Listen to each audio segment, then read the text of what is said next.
essa notícia aqui? O governo federal zera a tarifa de importação de carnes, café, milho, entre outros alimentos para conter a inflação. Mas por que o governo não faz o contrário?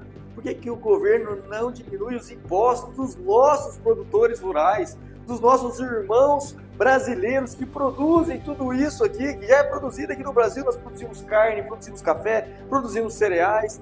Por que não retirar os impostos e assim incentivar a produção aqui no Brasil, fazer com que o alimento fique mais barato aqui no Brasil e fortaleça a nossa produção, gerando emprego, gerando renda e ajudando a produção brasileira? Ao invés disso, está ajudando a produção lá fora, está incentivando a produção lá fora e não promovendo desenvolvimento aqui no nosso país. É isso que a gente fala, o governo não está preocupado com os nossos produtores rurais. No lugar disso, está ajudando a produção lá nos países de fora.